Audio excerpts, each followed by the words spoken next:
Wow, that was the wrong branding. Hey, everybody. Julie Roginsky here with Jeff Jarvis. Losing my voice. I apologize. That's been happening all week. Michelle is doing another show right now. She is running late, but she will be here in a minute. How are you, Jeff? Okay, how are you? I'm all right. How's the recovery going? Bit by bit, slowly but surely. I took my first major outing yesterday. I drove to the mall and I became a member of the ranks of the elderly mall Oh walkers. my God, Bridgewater Commons. Yep, yep. That way I I can get in some exercise. I wrote in my Substack today somewhat about the Bridgewater Commons. I wrote about the Somerville Circle in the context of the Time to Eat Diner, which is at the Somerville Circle right across from Bridgewater Commons, which is where Jared Kushner's dad got busted. Do you know about the story? That's where Yeah, he, I knew that was where it was. yes, he sent a prostitute to entrap his own brother-in-law at the Time to Eat Diner so that he can then record the two of them having sex and send it to his sister for cooperating with law enforcement against him for straw donation money.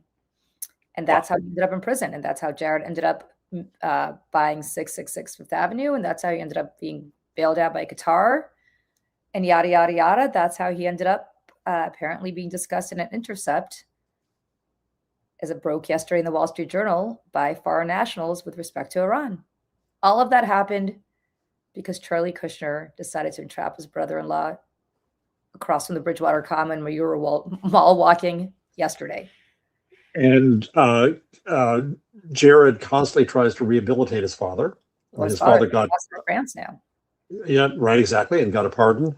Yes. I met with Jared a few times Oh, back in the day when I was at Advance. We were looking at doing a partnership with Jared. Started basically a local Politico in New Jersey, and he had grand plans to do this across the country in every state, and he was going to take charge. You can see the larger agenda here. It was a complete clusterfuck. It didn't go anywhere, yeah. and he was such a supercilious snot. Like, well, I don't need the Star Ledger. I don't need Advance. Why are we here? I don't need you at all. But he made a point, and obviously did this with every visit, and made a point of introducing whoever came in to his father, so that he was put forward as he's okay, we're okay, everything's fine. You know, that's not what we're here to talk about. That's a whole different Well, show, and that deserves its own show. It deserved its own Substack today, actually, which is why when you said Bridgewater Common, I said, oh, I know exactly where that is. That is right right. across from the Time to Eat Diner in Bridgewater, New Jersey. Yep. Anyway, which is, by the way, aside from that sordid history, a very nice diner. If anybody happens to find themselves at the intersections of Route 206 and 202 in central New Jersey. Jeff, I think it happened. I think I actually am banned by CNN. This is unbelievable, and it is unbelievable. So tell your latest receipt. Well, my latest receipt, other than I haven't been booked, since I wrote that column, or since I wrote that column, which was about a month ago now, is that I was supposed to do CNN. So Lift Our Voices, which is the nonprofit that I run with Gretchen Carlson, has a I don't have obviously personal PR, but we have a PR arm that books us for Lift Our Voices reasons. And so they wanted us to do the CNN's morning show today, which I used to do like multiple times a week, but not recently, to talk about the Epstein stuff. And it was all set. It was good to go. Gretchen and I were going to go there at 9:30 this morning. The whole thing was done. And I remember saying to Michelle, I said, watch, there's going to be something, but it's not going to be me. Mm-hmm. Sure enough, oh, we're so sorry. We don't have space for two people. So just Gretchen this time by herself. I started laughing. I said, I mean, this is so predictable. So the word has gone out. You're on the do not list. Yeah. I'm on the no-go list. But I was about to email you after this. The great thing about it is you don't give a shit. Not in the least. They should Doesn't give a matter. shit. They should give a shit because actually I'm good for ratings. I know I am. It's like when Fox, I went through my whole thing with Fox. I pulled up the ratings for the shows that I was on. I was like, the ratings aren't doing so well when I'm not on. So, it's just, listen, this is at the same time that CNN's ratings have dropped some astronomical amount over Yeah, the let's last. talk about that. Yeah. I think that its days are numbered. Well, I won't go that far. CNN will keep crippling along like I do in the mall. Um, but its influence is over. Its credibility is diminished. And it's such a shame. It really is a shame because they still have the most sizable reporting core out there around the world. When big news happens, it is the place we turn to. CNN does matter still, but they don't know what to do. They're scared of their own shadow. They don't have a stand in the world. And they can still get taken over by the Ellisons, and that's going to hang over them. If it's not the Ellisons, it's going to be somebody else awful, and so they just don't know what's going to happen to them. Well, whatever it is, they obviously think that Scott Jennings is a big part of their future. Yeah. Not because he's good or they don't understand that he's a liar. I mean, he is. And you saw Abby Phillip going at it with him on social media the other day after he accused her of denigrating Black people, which I thought was just chef's kiss. That is chutzpah. That is chutzpah. But women and Black people, I should say, he actually accused her of, which is just, really? Yeah. Oh, yeah. Over the whole SAVAC thing, he basically said something like, you think less of women and Black people because you think they can't provide, voter ID, like a passport, but I know that they can, are competent enough to get a passport. It's like, come on. The word. But whatever. I mean, listen, I did Jim Acosta's show yesterday, and all I kept thinking is, you got Jim Acosta's not at CNN anymore, and Scott Jennings is. Like, what else do you need to know about where that? Yeah, exactly. And Yep. again, not just give it airtime, but by all accounts, paid a friggin' fortune for a part-time gig. Yeah, and I don't know. I suspect it's because they think that he's going to be close to Trump or somehow prevent Trump from going after them, which is stupid because Trump doesn't care about Scott Jennings. It's certainly not going to be because they think he's bringing ratings to them, because their ratings are in the tank. It's not because they think he's going to be able to pick off a sizable chunk of the Fox audience, because why would you want to watch Timu Gutfeld when you have the real thing? And it's not as if he's ever going to be loyal to CNN. He's ever going to defend CNN. No, of course he not. mocks CNN on CNN. Yeah. That's his role. So he's the enemy within the house, the phone call coming from inside. And they're paying him to be their own enemy. And it's ridiculous. I mean, this idiot who's never had a position that he didn't switch the minute it became expedient, right? January 6th, all of it. Trump, Mitch McConnell. I mean, all of it. So I only say this to say, I just find it fascinating that CNN got pissed off that I went after Scott Jennings. I guess they're more pissed off that I went after them for platforming Scott Jennings. Yeah. Okay. And the thing is, their audience hates him.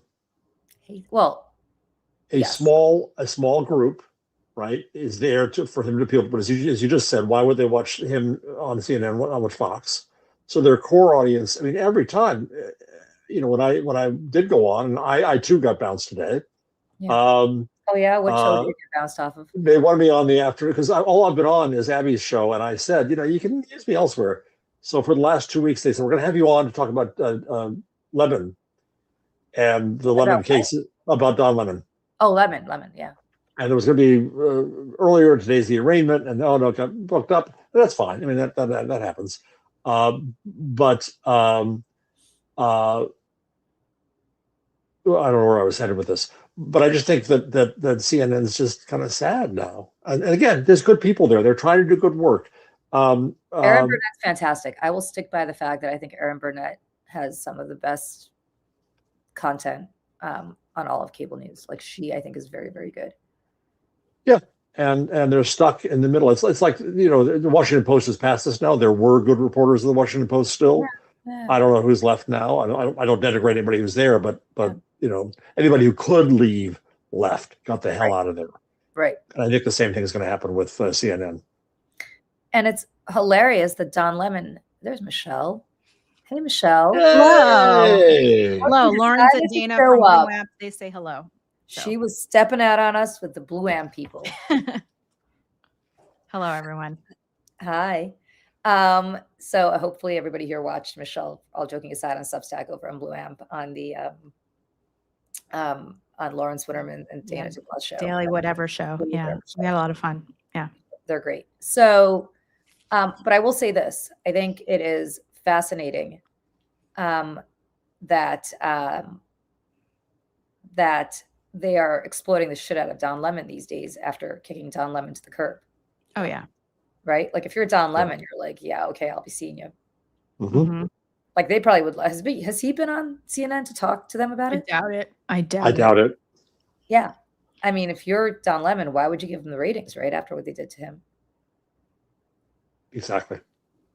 And Don Lemon, bless his soul, has been out there waving the right flags. And the case is ludicrous, and Don Lemon, knock wood, is going to win and stick it to the administration. Yeah. So. And CNN should be there supporting him just by the fact of their past relationship, but they're not. They're not. Well, they are in the context of, first of all, CNN, because as I said, my husband, all he does is switch between CNN and MSNBC when he really wants to drive me crazy. He'll force me to watch Fox. And every time he turns on Fox, I go, why? Why are you doing this? Why? And he goes, we got to know what the enemy's saying. And I said, but I know what they're going to say. I can tell you today what they're going to say on Monday. Yeah. And all you have to do is look at Julia Jeski's Decoding Fox News and Aaron Rupar, and they'll tell you what they're saying and not saying. Yeah. Anyway, it doesn't matter. So I've been watching CNN because I've been forced to watch CNN. And it's like wall-to-wall Savannah Guthrie. And I keep saying this, and Michelle and I talked about this the last couple of days, and this is actually a big problem for the media. And I'd love to get your thoughts on this, Jeff. Like, what has happened to Savannah Guthrie's family is sad and tragic. I will stipulate it, right? Feel very bad for her, feel very bad for her sister and brother, for her kids, and so on. But it just impacts the Guthrie family, right? Whereas like the stuff that we just talked about with Jared Kushner before you got here, Michelle, because Jeff had gone for do you have a walker, Jeff, when you were walking around? No, it's not that bad. I do. However, he did tennis balls. I hold up my cane and scream at the clouds. What's the mall? He went walking at the mall. Oh, I love it. Yeah, he went walking at the mall. And so he ended up, Dana Dubois in the audience. Hi, Dana. Dana. But yes, so we were talking, Michelle, before you got here, because you were running a little over with Dana and Lawrence, but about how Jeff went walking at the mall. And I said, was it the Bridgewater Commons Mall? Because, I know my Central Jersey malls. And he said, as a matter of fact, it was. And I said, that's right across from the Somerville Circle, from the Time to Eat Diner, home of the entrapment of the prostitution thing. The Kushner. With Kushner. Anyway, so I forgot why I brought. So basically what I'm saying is that's a real scandal, because you have a whistleblower effectively saying that this may potentially be a crime that was committed. We don't know what it was. We don't know any of the details, but apparently this was alleged to have been a crime affecting all of us, because if this man is even remotely giving away national secrets in order to score yet more grift from some Middle Eastern potentate or from the Kremlin or whoever else he's grifting off of, that affects all of us. And it's not like he hasn't tried to do that before. Yep. If we recall, back in 2016, I talked about this. He tried to set up a secret back channel with the Russians, saying to the Russian ambassador, why don't we do this in your embassy so that American intelligence won't know about it? And we know about that because that was caught by American intelligence, because he's so stupid that he didn't think that intelligence actually was going to get wind of that. Anyway, it doesn't matter. The point is also that the Savannah Guthrie thing has been happening 24/7 on CNN. 24/7. And there's real news happening. And that's not the A block. And yesterday, I was watching Anderson Cooper, who I generally like a lot, but that was both the A block and the E block. So it bookended the show. Savannah Guthrie stuff without any news. Like, I get it. If they caught a guy. There's no news at all. Yeah. It's, you know, and the line between support and sensationalism in this case is fine. And between empathy and exploitation. Mm-hmm. You know, what I feel, obviously I feel for the Guthrie family. I especially feel for Savannah Guthrie, who is fairly obvious, I would think, that her celebrity made her mother vulnerable. Right. And I can't imagine the pain that she's going through as a result. And it says much about American celebrity. It says much about the vulnerability of people who are famous all around now, because they're going to get this attention that occurs. But you're right. At some level, it's going to sound crass the way I said it. I don't mean it this way. But we know that cable news loves the missing white woman. Oh, well, I was going to say. Usually they're young and blonde and on Natalie Holloway, island. Jean Benet. Like, I mean, there's a pattern here of this sensationalizing of these kinds of stories. Yeah. And so it's a cliche. Mm-hmm. You know, and they're on it again. And so it's very sad. It's very difficult. You know, Neil Postman wrote about the invention of the telegraph and its impact on news. And he said that it made the irrelevant relevant. Right. We talked about that. Right. That the things you can't have any impact on. In this case, there's no news. There's nothing happened. There's nothing we can do about it, tragically. The news judgment that goes into deciding to emphasize Nancy Guthrie at every turn is patently sensationalistic. Yeah. Should you do an update every day saying, damn, she's still missing and we don't know what's going on and this is awful and here's the latest? Yes, fine. I'm fine with that. But to extend it again and again and again, to go to the same stand-ups on the same desert streets, doesn't inform the public, doesn't do anything. Malaysian Airlines, CNN, you know, that's it's awful. It's you know, and it's also I have to wonder if there's a twofold here. It's like, yes, this is catnip for ratings and everything, but there is also this personal kind of, I guess, reflection from people who work in the news that I'm sure feel like they have an obligation to report on it because this is them and that's their people. I don't know what you guys think. I don't know. I will say this, and I think it's problematic. Do we think that she is ever going to go back to the Today Show? I know this is a awful question to ask, but since they're sensationalizing the hell out of her for this, like if you're Savannah Guthrie Right. after what you just went through, do you go back?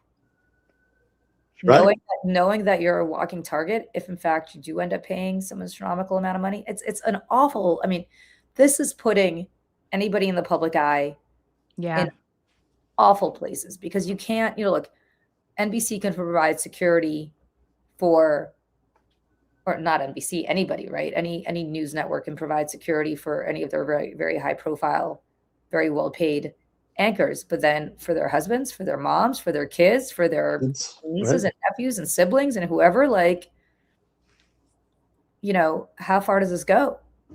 You know, and we try to extend this past politics and media. It's the sickness of American celebrity. And I don't mean to, you know, this is one obviously venal, odious person, or maybe more than one, who did this act. And it doesn't speak to the larger society in that sense. It is isolated. However, the invention of celebrity with mass media, the fakery that is celebrity, the fact that this person deserves more attention in the public eye than other people, and thus greater scrutiny, greater danger as well, is a peculiar invention of the last century and a half. And I go the old days in the UK, they had news readers and they were interchangeable, and nobody became terribly famous doing that. That changed with the morning shows there and such. But if you watch German TV, it's always the same set and the same stentorian voice, and they're obviously not celebrities. Should journalists be celebrities? And this is the irony of the Substack era: is you need to be to make a living. You need to bring in people.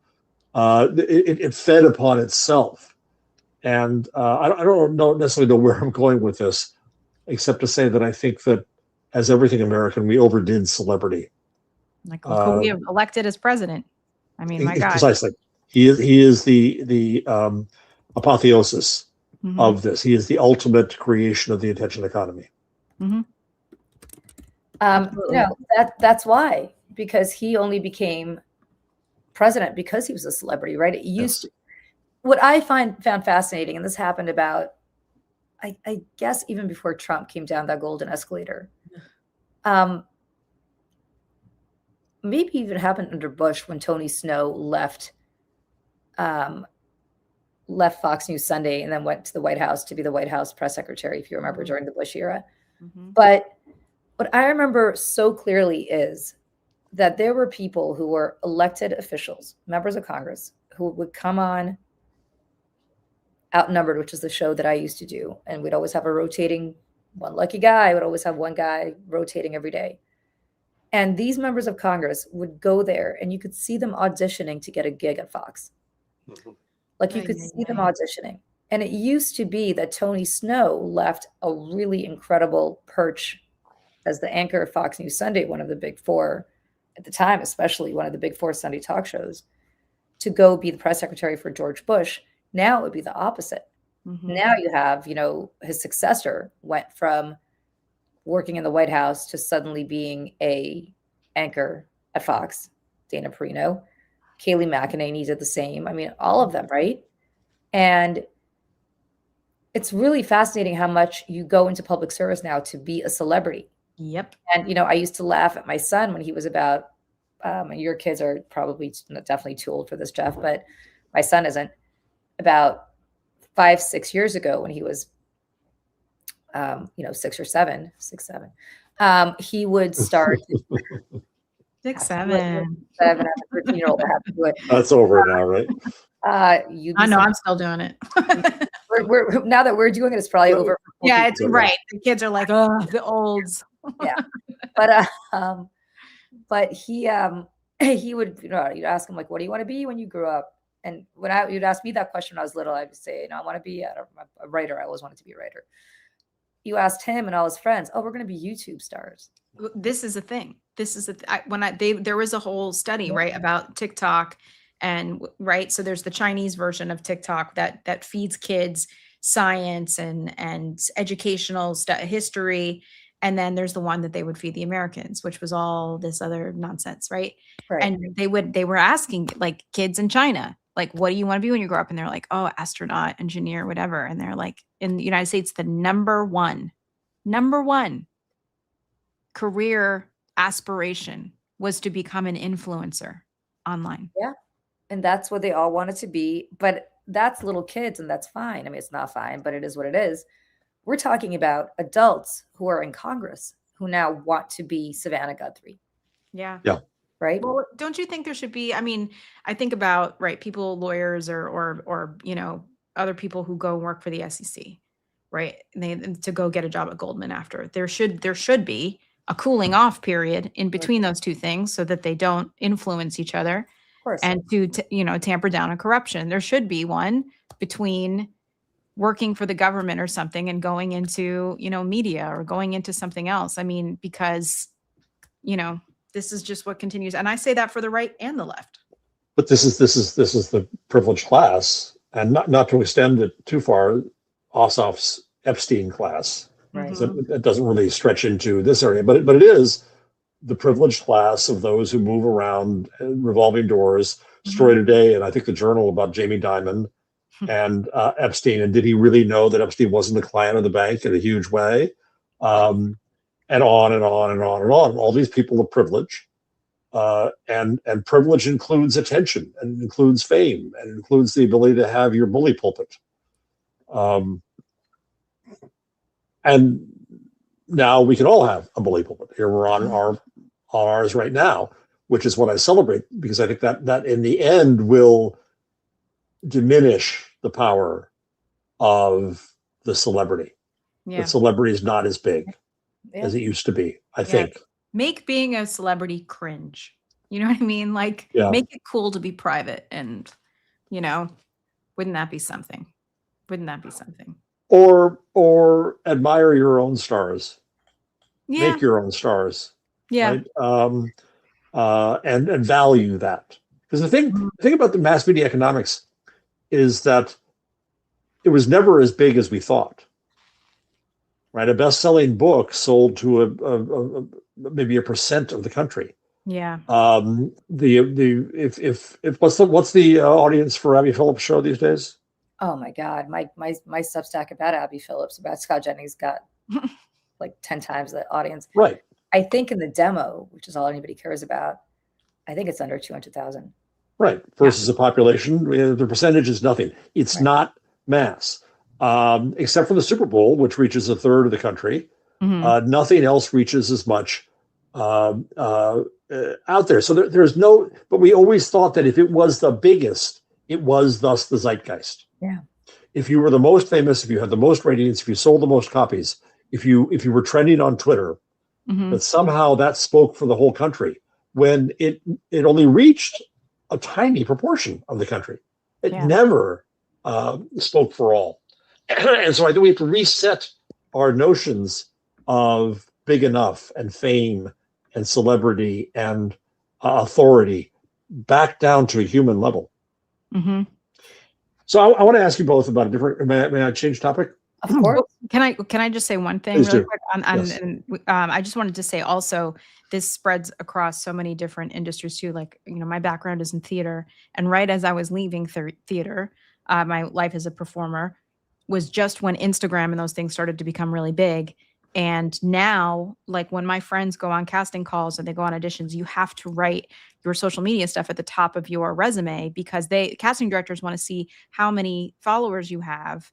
And you're more apt to make it onto callbacks in the next round if you have a larger audience, which is really hurting. I mean, casting for theater, television, film, everywhere, because that's what they want. And that's why shows like Heated Rivalry, made with no-name people, they're getting out-storied and out-produced with better content because they're not taking that route, and it's much more powerful. But anyway, I just want to say that. You see that in the modeling world, right? Like, is Kendall Jenner or Gigi Hadid, are they the most beautiful women around? Right. You know, it's all in the eye of the beholder, but I'm sure there are more deserving young women who did not book those massive runway shows or book those massive campaigns because they're not reality TV stars. Yep. Exactly. I got to ask Michelle, do you also sing and dance, or are you a triple threat? You podcast, sing, and dance? Well, I can sing, acting, dancing in that order. Okay. All right. Yeah. All right. Cool. I was a backup singer for a bunch of years too. Wow. Yeah. That's very cool. I've had quite a journey to this moment. The person I know, and also doesn't mean Pam Bondi impression, because I found liar, loser, liar. Yeah. But anyways, well, Jeff, what was we wanted to change topics? Yeah. So this, and ever since we started working together, and I'm so glad that we talk each week. I wanted to talk to you because you're experts in this, is in polling. And I want to rate, because this week Gallup announced that they're going to stop doing the presidential favorability ratings after 88 years. And the timing, I think it's all the timing. I think it's very suspect. They don't want to report bad news because the news keeps on getting worse about Trump. From a media perspective, I hate polling. As James Carey, the late professor from Columbia, said, that it preempts the public conversation it's intended to measure. It brings the worldview of the pollster more. Now, in a political perspective, it's different. In a political perspective, it is one tool to sense the vox pop in a way, and if you go back to Allport and the origins of polling, that was the belief. That was the proper belief of polling. That was we the citizens only had one opportunity to express our opinion, and that was at the polls. And so this was another way for people to express their opinion. Mhm. The origins of polling were virtuous. The exploitation of it has been worse. Right. So that's the preamble. And every morning we hear Joe Scarborough saying, "Can't they see how the polls are low? Can't they see how this hurts them? Can't they see?" And it really just hits me over the head that it doesn't matter to them. That we keep assuming that the opinion of the majority of the country matters to these people. And, I go back, I might have mentioned this once before. When I was very young and started being aware of World War II and the Holocaust and the Nazis, there was this moment when I had this, I just assumed, I was raised on this idea that everyone believes in democracy. That democracy is a universal good. Democracy is where we're all headed. We're trying to preserve democracy. And when I understood early on in my young education that the Nazis decried democracy, that democracy was the enemy, that is fascism, that was eye-opening to me. And what media refuse to see, they keep on thinking that the Republicans care about polls and care about polling and care about democracy. And the essence of what they miss is that they care about none of that. In fact, they want the rule of the minority. They want to tear down every institution. And so I'm curious about where you see, because you had to deal with polling with the Malinowski race in NJ11. You deal with polling in your political work. And then there's polling in media and where it stands there and how it tries to represent the public. So I'm just curious to hear, because you're pros at this, what you think with this Gallup news of the state of polling and its values or not. Well, first of all, let's preface by saying that Gallup has tremendous federal contracts. Yes. Worth tens of millions of dollars. I think it's impact. Yeah. So right. I would think if somebody were to say, you better stop pointing out on a daily or weekly basis that the president who's paying you this money has bad ratings, they might think twice.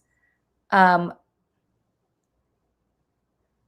think that polling is not as well. It depends what you're looking for, right?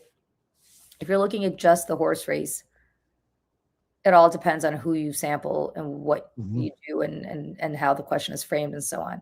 Where Gallup was helpful was presumably they were sampling a similar cohort, at least, if not the same. If not the same period.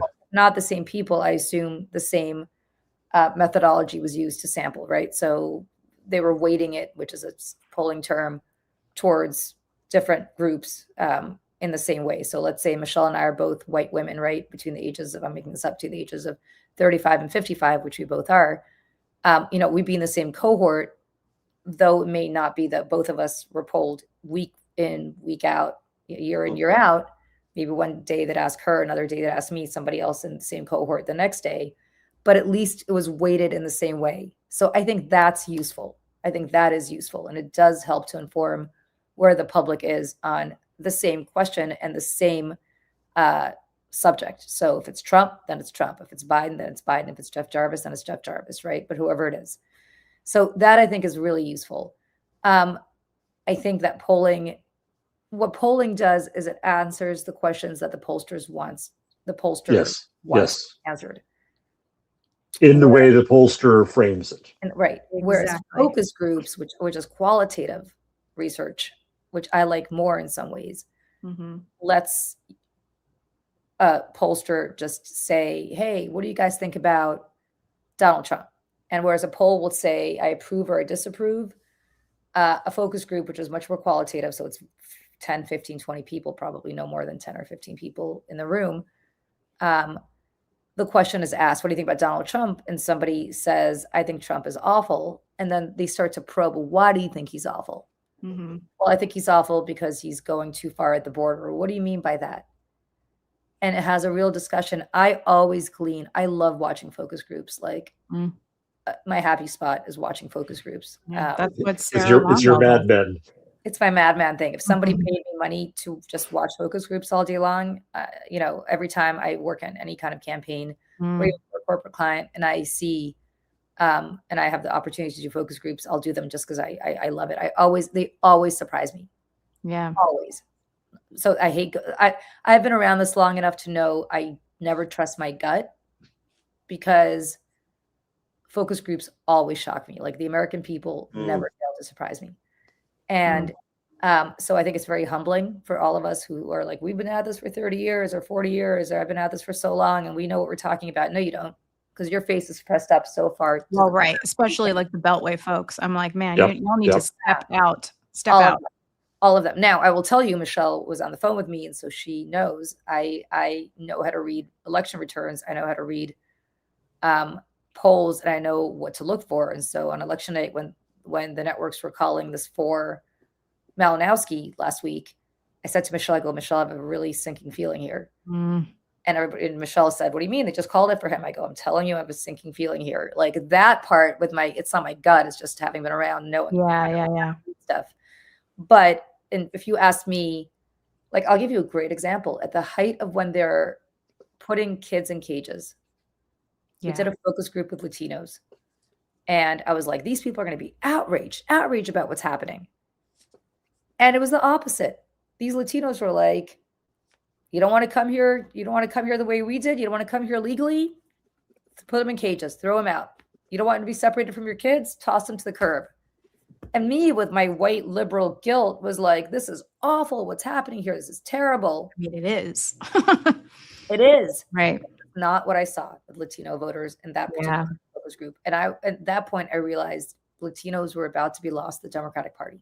And if Trump had been smart, he would have continued on that path and had not started pulling over people based purely on their race. All right, let me ask you, let me maybe go off that and ask. Does Donald Trump, now that he's in one praise, this is his last term in office, Stephen Miller, Claremont Institute, do they give a shit about polls? Does Stephen Miller care about, I mean, I understand if you're Tom Kaine, my odious representative here, you care about polls as to whether or not you're going to keep your job or not. Right. I get it there. But at the level of the fascist overlords that we now have, do they give a damn about polls? My feeling about that is much deeper psychologically for these people. I think that they don't care about the polls, but they do care deeply about being liked and looking good. Like I use the Vanity Fair article as an example. I mean, like even just personally, like Stephen Miller, I remember just the way that the photographer was talking about how he was positioning him, and he's like, don't make me look, you're gonna make me look okay, right? And he seemed very nervous and very self-aware of how he looked and his appearance and how he was going. Because he looks frightening. Right. So I think there's like that psychological part of them that's just so deeply broken and unloved and not liked, which maybe not led them to the monsters that they are. But maybe, collectively, there's a giant to everybody, I don't care. I don't know. I have a little bit of, I think you're right about that, Michelle, but I think you answered your own question, Jeff. Like they're fascists. Why would they care what the public has? Right. So when you have Joe Scarborough, you have everybody else saying, they need to be careful about Minnesota because it hurts them in the polls. Oh my God. No, they're doing what they want to do. Joe Scarborough got elected in 1994 as part of the Newt Gingrich class that came in 1994, and Joe Scarborough still thinks it's 1994. Get over yourself. But he's only representative of a general view that we have new polls today. Gee, why are the Republicans keep doing this when it hurts them? The point is they're doing what they can do because they have this ultimate power now. They feel like they can ride roughshod over the views of democracy because they hate democracy itself. It's interesting. I'm not talking out of school here because nothing he said to me is private in this sense, but I happen to be good friends with Steve Kornacki, and he and I had dinner a couple of weeks ago, maybe about a month ago, and we're talking about this, and he's doing fewer and fewer political things now that he's moved over to NBC and away from Versant and doing sports stuff and doing that. And he goes, those statistics are more interesting because in some ways, I shouldn't say more interesting, but he's interested in doing those statistics because that's still kind of, I guess he was implying that kind of matters still, right? Like you win a football game or you lose a football game. You can't pretend that somebody, stole the ball from you and ran it down the field when everybody on TV saw what happened, right? And I think what you're dealing with right now is one political party that is completely disdainful of data and disdainful of polling and Mhm. follows your leader who's crazy and believes that, I don't know if he really believes that the election is stolen or the polls are rigged, but maybe. So the rest of them are kind of parroting it and saying the polls don't matter because if we lose, it's not because we're unpopular. It's because they stole it from us. You saw that with the speaker. You saw that with Mike Johnson saying that the other day that, there's no way we're going to lose the House unless they steal it from us. I mean, Mike Johnson knows better. He knows better. I But- have even more sinister thoughts about all that. I think that I think setting they up. don't think they're leaving. I don't think you're they right. think Yeah, that they're yeah, leaving. yeah. And I think they're like, we're just going to continue to do this because even if they win, we're going to make sure they already have a plan in place. Yeah. And the Supreme Court will continue to subvert the Mhm. rule of law. And so this goes back to the larger theme of why it's important for media to recognize fascism and cover it. They're still trying to make it normal. They're still trying to act as if there are political levers here that exist, that polls matter to fascists, that's going to change their behavior because it's unpopular, that they're worried about that. They are disdainful of not just the polls, but the electorate as a whole. They want the minority power they have. They realize they are a minority. This is the essence of what's happening in this country, and it's not being covered. No, Yep. I was listening to NPR this morning before the morning show, and they were talking to Biden to Trump voters and asking them like what they liked, what they didn't like, especially as it pertained to ICE. And they're like, I like the ICE stuff. Like I like that they're gonna, deport people, but I don't like the way that they're doing. And I think they're going a little bit too far. And this one woman was like, but I don't understand why he's doing this. They're like, why would he do this? It takes away from the other good things he does. And I'm just like, you people, where have you been? Yep. This is the end goal. This is the end game for these people. Yeah. I don't get it. I don't know where everybody's been. Like, oh, well, he wouldn't do that. Yes, he would. He's probably already done it, whatever that is. Failure of a lack of imagination. Always. Yep. Always, always, always, always, always. All right. So what else do we have this week? I mean, there's so much, Jeff. Have you guys talked about Julie being kicked off of CNN? Yes. Yeah, we did. Yeah, we started with that. Started with that. That was the breaking. Yeah. We could. So some things that I sent in. We have Bad Bunny. What's happened since last year? Listen, Yeah.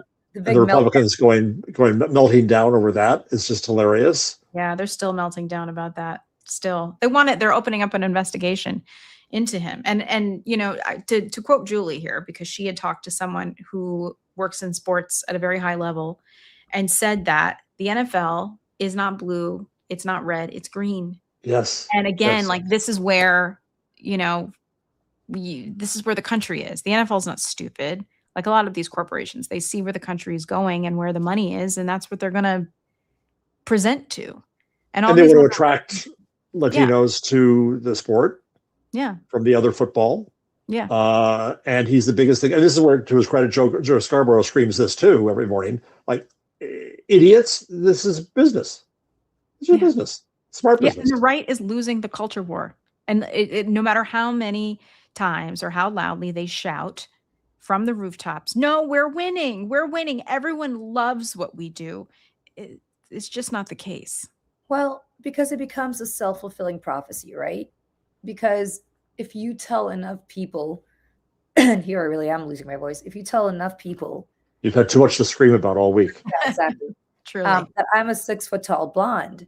Maybe you start to think that something is wrong with you and everybody else around you is saying she is a 6 foot tall. Right? Mm-hmm. Mm-hmm. So I think that's just a really critical thing to focus on and think about. Jane from Pittsburgh is asking in the chat, who is they opening an investigation into Bad Bunny? Republicans in Congress. Yeah. And this is one of those cases where probably nothing's going to come of it. No. But they got the attention that they wanted. So we're talking about it. The Super Bowl halftime show is absolutely terrible. One of the worst ever, the Republican wrote online. This is, who is this? I'm reading from Steve Bannon's column at the Maddow blog. Sandy Fine described the performance as illegal and demanded dramatic action from the Federal Communications Commission. Andy Ogles went further, condemning the performance as pure smut. filled with indecent acts that are illegal to be displayed on public airwaves. Mark Alford didn't just call for a congressional inquiry. He appeared on a conservative outlet called Real America's Voice and said House Republicans are already investigating. So it's stupidity. It's the attention economy. They're getting attention. We're giving it to them right now. Yeah. But it's hilarious. And I think, Michelle, your point about the culture war, there never was a culture war. They declared a war that didn't exist. Yeah, you're right. And the rest of us stupidly agreed to those terms of conflict. Well, and we got to feed the algorithm and get themselves paid too. Listen, you want to know how the war on Christmas at Fox began? Oh, yeah, tell.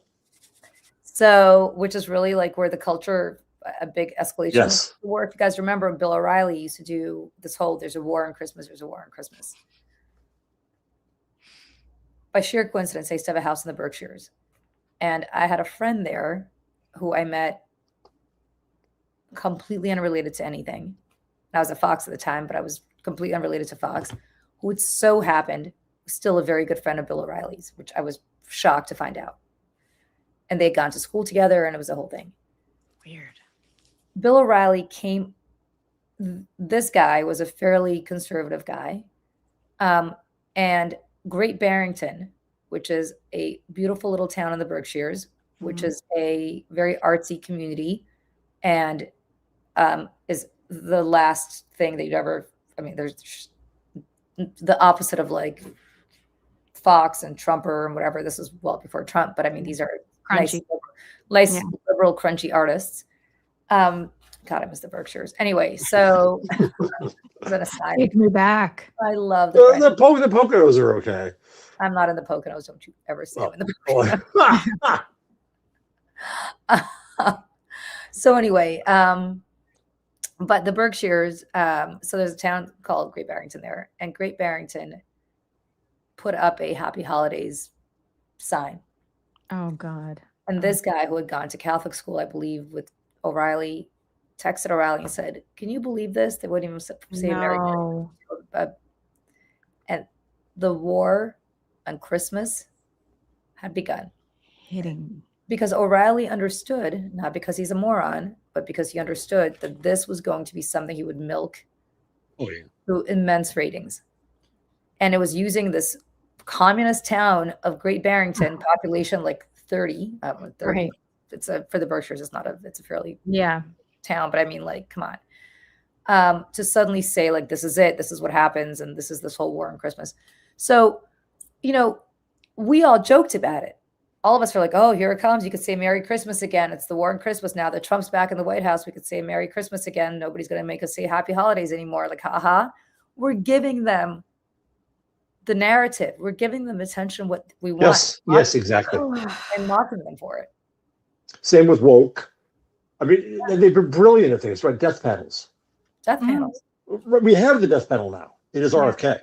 Partial birth abortion was like put together by some evangelical think tank, whatever. Not a real thing. Not a thing. Well, the entire abortion battle was made up. And they brilliantly set the agenda, and we, media and liberals, both end up following it and fighting back against something rather than calling them out from the beginning. Well, the person who was brilliant at this was Frank Luntz. Yeah, the guy who's got a fake Oval Office in his house. Yeah. Frank Luntz would convene Republicans all the time, going back to the Gingrich era, if not before, and tell roommates with Kevin McCarthy, or he was. Yes, he also, I believe, came up with the Contract for America. All the names. Remember takings. Remember eminent domain was takings. We're not going to do takings anymore. Translation: we're going to take your property.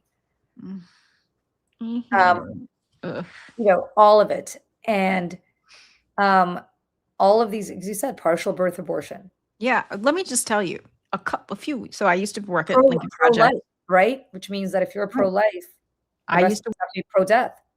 But there's Michelle. Bye-bye, Michelle. We just pro-death Michelle off the show. I don't know what happened. I don't know what just happened. Really, I hit my little thing. My computer updated last night. I don't know what I did. So I used to work with a bunch of former Republicans, and on a call. Now this was, I think, around the time that the Roe v. Wade decision had leaked. we were on a call, and somebody who's like not a bad person, you know, but had been a Republican for many, many years said something on a call about partial birth abortion. It's like, well, you know, it's like most people just like, we just don't like that partial birth abortion stuff. And I was like, hold up, hold up, hold up. Let's get the dictionary out, folks. I'm like, I'm so like this, that is not real. You know that that's not real, right? And he was like, what? And I'm like, it's, and I, you know, and it took a while. And I think through his own, finally came to the conclusion that like, oh, this is like an emergency thing that women have to do. And I was like, this late term thing is not a thing, but it's been so effective that like this brilliant, smart person was still in 2022 saying partial birth abortion. I was like, Jesus. Because it's presented like, oh, we can all agree about this. Yeah. We're all against that. Like this thing we make up. Yeah. I just remember, listen, O'Reilly was great. Remember Tiller the Killer? Remember I don't know that one. Well, so yes. So there was a man named Dr. Tiller who performed what they refer to as partial birth abortions. He performed late-term abortions in Kansas. And he was one of the few doctors who would do it. Well, the reason for that is because you had to basically be dying, or the baby had to, you know, like the odds of the baby being born and living for a few hours or a few days in immense pain was going to be so statistically high that it was easier to just terminate the pregnancy painlessly before you gave birth. Right. And O'Reilly kept referring to him as Tiller the Killer and Tiller the Killer and Tiller the Killer. And this guy was doing really important work. He was saving the lives of women, and he was easing the transition for babies who otherwise, as I said, would have been born and just would have suffered. And I know something about this because I have a very good friend, and he and his wife were desperate for a baby. They tried. This was not like, oh, whoops, I got pregnant and I waited 8 months and I all of a sudden you get abortion, right? Like that doesn't happen. They both, by sheer coincidence, it turned out, both carried a incredibly rare gene that is like 1 in a billion. And then the two of them each carried it and met each other, not knowing, obviously, and decided to have a baby. They had 2 other kids, and the gene did not manifest itself for the first 2 kids, but it did manifest itself in the 3rd pregnancy. Wow. And they, when I say desperately wanted this baby, I mean, like it was a whole situation. Not to belabor this, but they went to Kansas and they went to Dr. Tiller's office to terminate this pregnancy with massive misgivings. But they were told that if this baby is born, this baby's going to be in pain for several days and then die. And the mom would go through such horrible physical complications giving birth that it basically would just lead to many more health complications down the road for her. They said as they were walking up that driveway, people are screaming at them, "You're murderers! You're murderers!" O'Reilly says, "You're murderers." Bill O'Reilly, like all these people, right? And you know, so think about it. This woman and her husband are now going through something that already is so horrible, but now they're being told because Bill O'Reilly said that you're going to basically burn in hell forever. Anyway, shortly thereafter, Dr. Tiller was murdered by a pro-life person, right? How's that for pro-life? Well, it's when these same people because this person believed he was stopping. You know, I get it. If you think somebody's murdering babies, you're gonna, you know, take them out, and that, you know, and Bill O'Reilly, you think like, how do you feel about having that blood on your hands? No. You ask him today. This is the ultimate moral corruption of a broken record, mass media and politics. Yep. Where you exploit it for business reasons. Damn the human and political outcomes. Yep. Purely for political reasons. Purely for political reasons. It's like the infanticide thing that Donald Trump used to say all the time. Like sometimes they're killing babies in the 9th month and the 10th month. There's like another weird after birth abortion. After birth, I'm like, that's just murder. Yeah, which is cool. It's just murder. That's what that is.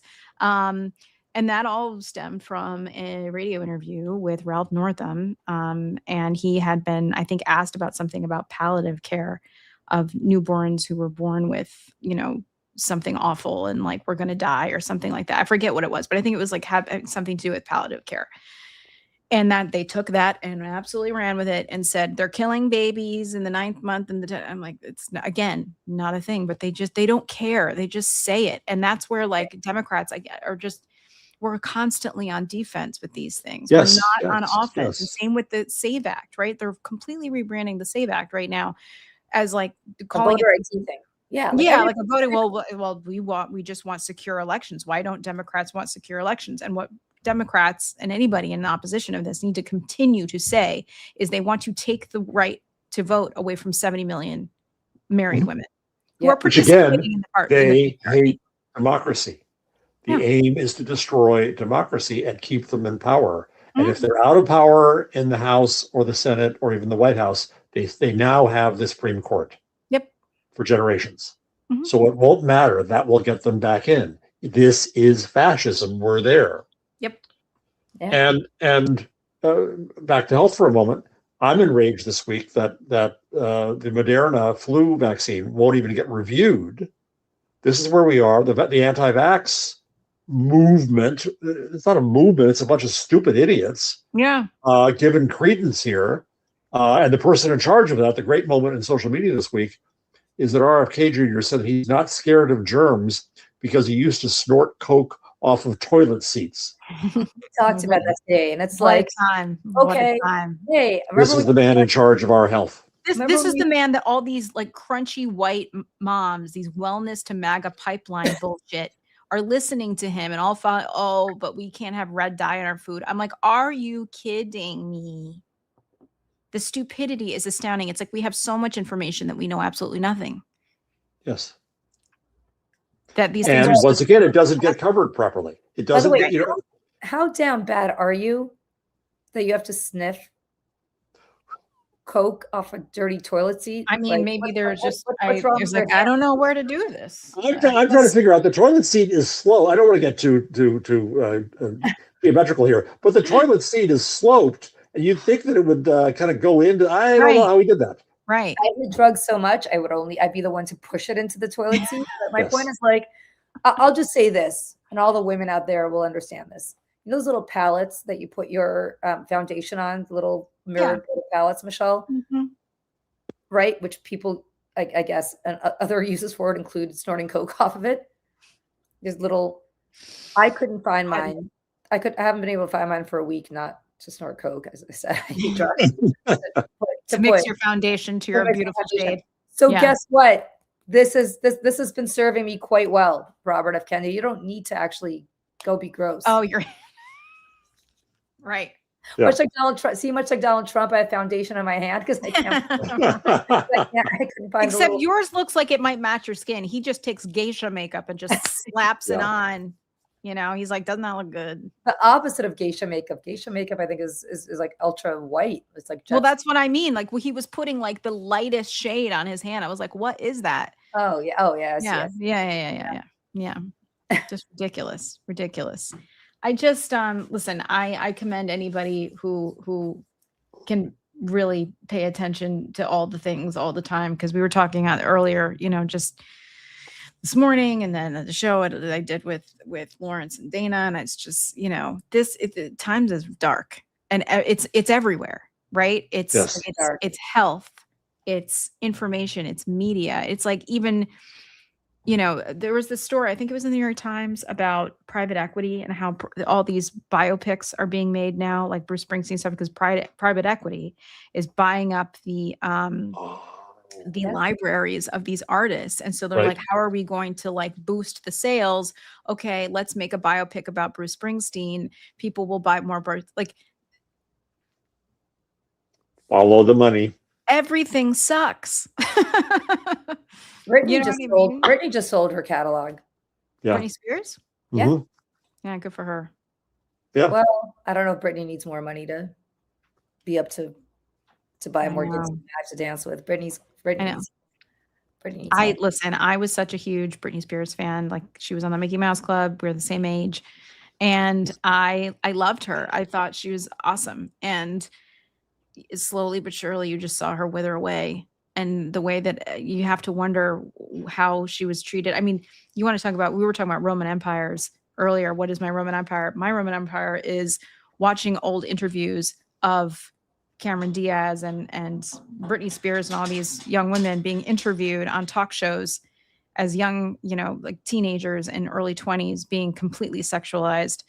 And in the wake of all this Epstein stuff, I can only think about what these young women like Britney Spears was exposed to. I can't even, and it's like, then you see her now, and it is literally the Epstein class. Yeah. It is understanding that as a class of society, that it exploits its power for corrupt and immoral ends because they can. And if I can go further, Michelle, wasn't it Matt Lauer who really asked her some really inappropriate questions? He's one of them. Yeah. He's disgusting. Yeah. And yeah, I mean, there's you can find these compilations on YouTube. Having been in that age group, like we talk about, like coming of age during a time when all of this was happening, and it all seemed like normal, and how we all kind of grew up, especially that and the diet culture kind of together. And it's amazing how any of us made it out, because we watched all of our heroes, like these young women, be completely objectified and not able to speak up and push back on any of it. I mean, asking like, who took your virginity? Are you a virgin? Like, what's going on with your boobs? Like, I mean, just sick stuff. I was watching something with Kimmel the other day, interviewing Megan Fox a number of years ago. That was uncomfortable.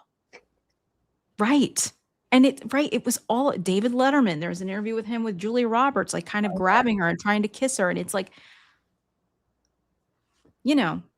Howard Stern, I think he's become a brilliant interviewer, but he had his days. Yep. Oh, many decades. Oh, yeah.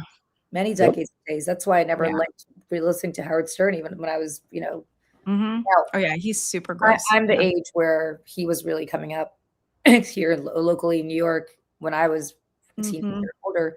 People were into Howard Stern. I never liked him for that reason. I never. And it was, and then you wonder why women snap, right? Like, right. I was. Women have a right to snap a lot more than men. It's men who snap and kill people. You'd think that the mass murderers would be women, because there's a reason to snap. Yeah. I mean, what's the saying that Margaret Atwood, men are afraid women will laugh at them. Women are afraid men will kill them.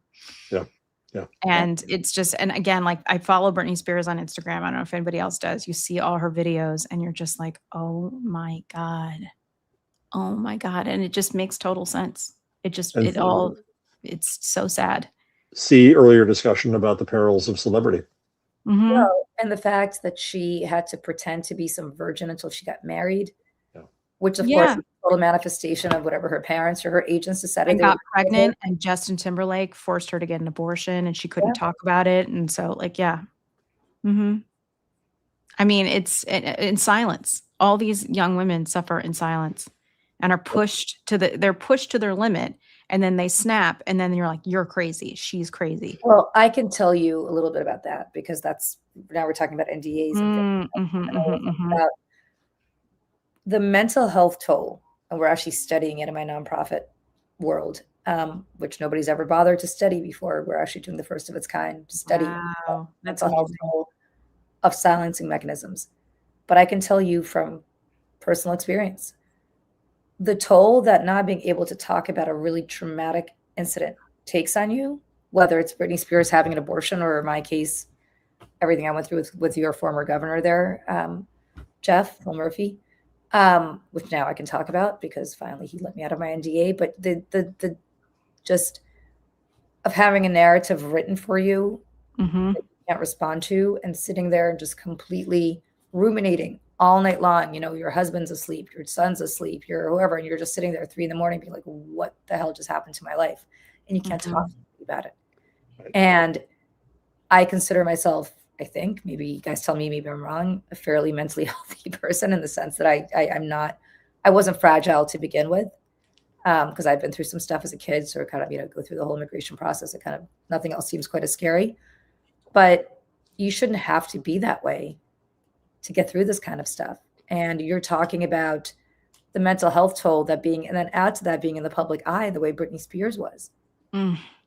I mean, I had paparazzi snap at me, you know, when I filed my lawsuit against Fox, and I couldn't take my son to school for about a week because I didn't want him to end up in the front pages of the tabloids and the reality, or in TMZ or somewhere. And the reality is that was 1 week. Yeah. And that was the most traumatic thing. I was like, holy shit. Yeah. Now imagine that happening to you all the time. And I was 40 when that happened. And the problem, and the public has no Public has no empathy for it, because you're like, well, you're rich and famous, you shouldn't be complaining. That's the Right. price that you pay.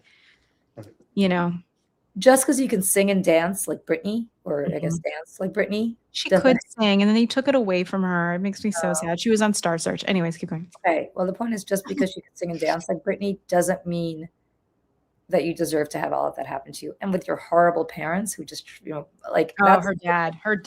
And her mom, would you ever, Jeff, as a father, would you ever let your kids be celebrities? No, but I go back to your son and wanting to be on YouTube. And he's not. He's not, but it's like, you, in a sense, you can't control it because you don't know what's going to take off. One of my kids got. I don't want to violate her privacy, but there was an uncomfortable online moment where people were just being mean, Right. and it's an awful. I mean, it's bad enough to go through the 8th grade. Yeah, It's bad enough to go through the lunchroom. Growing up, especially as an adolescent, is torture enough. But to do it in public is obviously more difficult. However, I also celebrate the fact that young people can express themselves. Right. It's a double. And we can hear their voice. It goes back to polling. You know, the great thing about the internet in the end is it allows anyone who wants to be heard to at least have their voice. Whether they're heard is another matter. Who hears them is another matter. How they react is another matter. Yeah. But the idea that we could all be reduced to statistics was a huge lie, and an artifact of mass media economics and mass politics. And so the idea that young people can have a voice and can talk among themselves and talk online, I think is wonderful. It's just that it gets screwed up. Well, it gets screwed up. And I think also, I mean, as the mother of a teenager now, he's a boy, it's different. If you're a girl, it's even worse. But what Instagram, like, I saw a study, I think I saw something one day where Mark Zuckerberg will not allow his kids to have Instagram. No, all the people in tech don't even let them have phones. Because they know how addictive it is. And I can vouch for that. It is really addictive. My son comes home, the first thing he does is like, I'm going to go online. I'm like, no, you're not. And it's Mom. No, he does. I mean, he then turns around, ignores me, goes to his room and gets online. Of course. I check the box by saying, no, you're not. And then, you know, it's not easy, my friends, but you do what you can. And then you lose your voice because you're like, I can't stop yelling at you. Well, it's what there was, they part of this whistleblower thing, right? They found out that, gosh, was it one of the tech big ones that they found out when like a young adolescent, like preteen girl was taking a selfie. And if that girl deleted the photo right away, then they would send you ads about beauty products and dieting and things like that, because they, you know, could put the 2 and 2 together. She didn't like her appearance. We can sell her products about that. A 13-year-old, 12-year-old. Yep. And again, like, I don't judge people. People have their own choices about whether they put their kids online or not, right? The faces of their children. But if between this and the things that we're learning about social media and things we're learning about the algorithm, and especially now in a post-Epstein dump, if people are not seeing the dangers of putting your child's face, likeness, anything online, and you know, the exposure that you have, that you're putting your kids to, you know, of really bad people, I don't know. Like, I think about that. I don't have kids, so it's easy for me to say, but like, I see so many kids' faces publicly online. I was like, man, it's a predator's world in all the ways. Yeah. Yeah. But there's also, you know, I always recommend the brilliant researcher Dana Boyd on this. She wrote a book called It's Complicated. And Dana grew up in a small town in Pennsylvania. and thought she was weird, and found the opportunity to find out that she wasn't alone because of the internet. She grew up with the internet. Yeah. And so she warns about the danger of stranger danger. Yep. Okay. That we get scared there. And it depends on how it's done. It depends on what there is. I think that people have, if you're a trans kid in some small town somewhere, and you live in constant fear, but you can connect with someone to find out that there's another person like you somewhere. Yeah. That has benefit. No, it's and so I don't want the awful to take away from that. The question is, how do we manage it? How do we make the one possible while managing the other? I think it's like the private, like having private, identification, I guess on platforms like Instagram and things like that is one thing. I guess I'm thinking more like a lot of my friends like have public accounts and are putting their kids out like faces at like 3, 4, 5 years old. And I'm just like, I would never do that. Like, that's just me. Again, easy for me to say, but at the same time, I think that's, I think some little kid in Kansas, some little gay kid, like, watching old videos of the Tony Awards, feeling, that he never would have had access to or found a community in that world, sees a dream of finding community later in life, or it's like, I'm going to make it out of here, Yeah. I live my life, as I would say, my life is an open blog. I'm out here all the time, but I'm very cautious about my family. Even saying this violates my wife's privacy. My wife is very private, and she's not going to do it. And it's up to the kids to do it. I would never drag them into my vortex. Yeah. I do it, what I do, for the reasons I do them.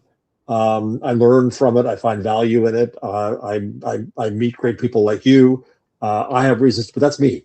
Right. That doesn't mean that anybody else has to do the same. And they're free to think that I'm insane for what I do, and I should not think they're insane for what they don't do. Absolutely. 100% agreed. Absolutely. Well, can I go with one more a brief screed? Yes. Yeah. So the New York Times editorial board finally spoke out against ICE's bad behavior. However, down the line, they listed the reforms that the Democrats are calling upon, and this just drove me screaming. I should be hoarse like you, Julie. I quote from the Times editorial board: "The list is overly broad in places and offers a reminder of why many Americans have lost faith in the Democratic Party on this issue. Democrats should make clear that they support the legitimate enforcement of immigration law." Sigh. You know what? Who's running the ed board now? Yeah. And who cares? Yeah. Who cares? They didn't editorialize against the murder of Renee Good. They finally now editorialize on ICE, and they use it as another excuse to slap Democrats around. We went to a diner in Ohio and asked these Trump voters what they think. It's the same shit. Yeah. So I just want to get that off my chest. No, yeah. I bought my husband one of the New York Times pitch bot t-shirt that says in this Ohio diner. He is so good. He's brilliant. So good. The best. So I've spoken with him, and he's just a nerdy professor, but he has this underlying sharpest wit imaginable. Oh yeah, very good. Have him on the show. That'd be great. Yeah, I'd love to. We follow each other on all the platforms, so I can DM him. Yeah. All right. On that note, you guys, I have to somehow probably, God, it's getting worse and worse. I have to probably teach a seminar right now for a college class. That's so grown up. I know, but how's that going to go? I don't know what I'm going to do. I have 10 minutes to chug some hot tea and just use your diaphragm, speak with a supported voice.